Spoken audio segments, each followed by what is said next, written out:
Kolhapur press club इथं हा मदत प्रदान कार्यक्रम आयोजित करण्यात आला। मागील 6 वर्षांपासून कोल्हापुरातील 500हून अधिक तरुण एकत्र येत कॅन्सरग्रस्त रुग्णांना आर्थिक मदत करण्यासाठी नो शेव्ह नोव्हेंबर उपक्रम राबवत आहेत। दरवर्षी 1 महिना दाढी न करता त्यावर होणारा खर्च वाचवून ते पैसे मदत म्हणून कॅन्सरग्रस्त रुग्णांना देण्यात येतात। यावर्षी सुद्धा कोल्हापूर प्रेस क्लबचे अध्यक्ष शीतल धनवडे, उपाध्यक्ष प्रशांत आयरेकर यांच्या हस्ते 3 रुग्णांना प्रत्येकी 10,000 रुपये मदत सुपूर्द करण्यात आली। जगभरात नोव्हेंबर महिन्यात नो शेव्ह नोव्हेंबर ही मोहीम सुरू असते। याच मोहिमेचं कोल्हापुरातील तरुणांनी 5 वर्षांपूर्वी अनुकरण करायचं ठरवलं। सुरुवातीला या मोहिमेबद्दल माहिती मिळाल्यानंतर शेखर पाटील आणि दर्शन शहा यांनी हा विचार त्यांच्या मित्रमंडळींना बोलून दाखवला होता।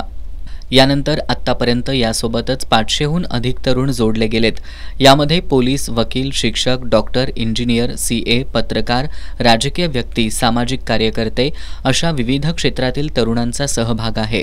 आत्तापर्यंत या उपक्रमाच्या माध्यमातून 30 तरुणांना आर्थिक मदत करण्यात आली आहे। यावेळी नो शेव्ह नोव्हेंबरचे शेखर पाटील, दर्शन शहा, गीतेश डकरे, ओंकार सोनवणे, पंकज कोकणे यांच्यासह नो शेव्ह नोव्हेंबर मोहिमेचे सदस्य उपस्थित होते।